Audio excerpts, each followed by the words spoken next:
अस्सलाम वालेकुम दोस्तों, आप देख रहे हैं टेक्निकल जुल्करनैन याकर। दोस्तों, इस वीडियो में मैं आपको बताऊंगा कि हम फेसबुक का अकाउंट परमानेंट कैसे डिलीट कर सकते हैं। तो चलो दोस्तों शुरू करते हैं। मैं फेसबुक लाइट पर जाता हूं। आप दूसरी फेसबुक से भी ये कर सकते हैं।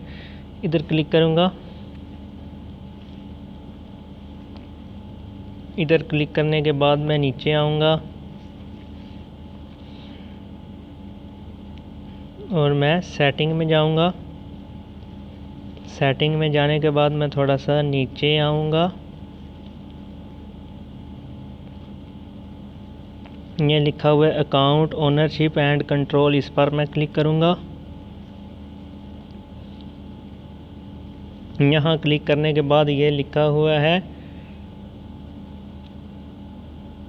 डेक्टिवेशन एंड डिलीशन, इस पर मैं क्लिक करूँगा तो ये लिखा हुआ है डिलीट अकाउंट। तो मैं इस पर टिक लगाकर कंटिन्यू करूँगा।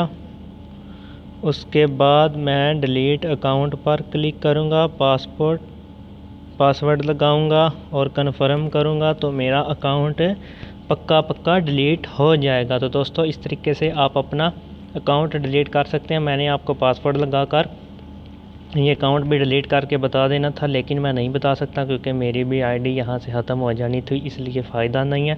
तो दोस्तों, इस तरीके से आप अपने फेसबुक के अकाउंट को परमानेंटली डिलीट कर सकते हैं। तो नेक्स्ट वीडियो के लिए दोस्तों, अल्लाह हाफिज़।